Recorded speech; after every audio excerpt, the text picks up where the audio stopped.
কয়েকদিন আগে একজন উপদেষ্টা হয়েছে, ও নিজের স্ত্রীকে দিয়ে সারা জীবন এই কাজ করাচ্ছে। ওর স্ত্রীর মাথায় তো বিশাল বড় একটা সালোয়ার কামিজ দেওয়া থাকে না?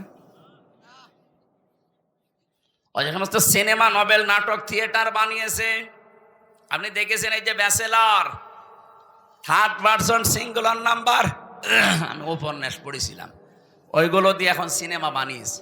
ওর নিজের স্ত্রীকে দিয়ে অভিনয় করিয়েছে। এখানে পরকীয়া প্রেম কি করে করা লাগে, সমকামিতা কিভাবে প্রমোট করা লাগে, এইগুলো উস্কে দিয়েছে সারাটা জীবন। সেই লোক এখন এই দেশের উপদেষ্টা। ও সামনে যদি দায়িত্বে এভাবে থাকে, নিজের বউ না আপনার বউ দিয়ে করাবে তখন।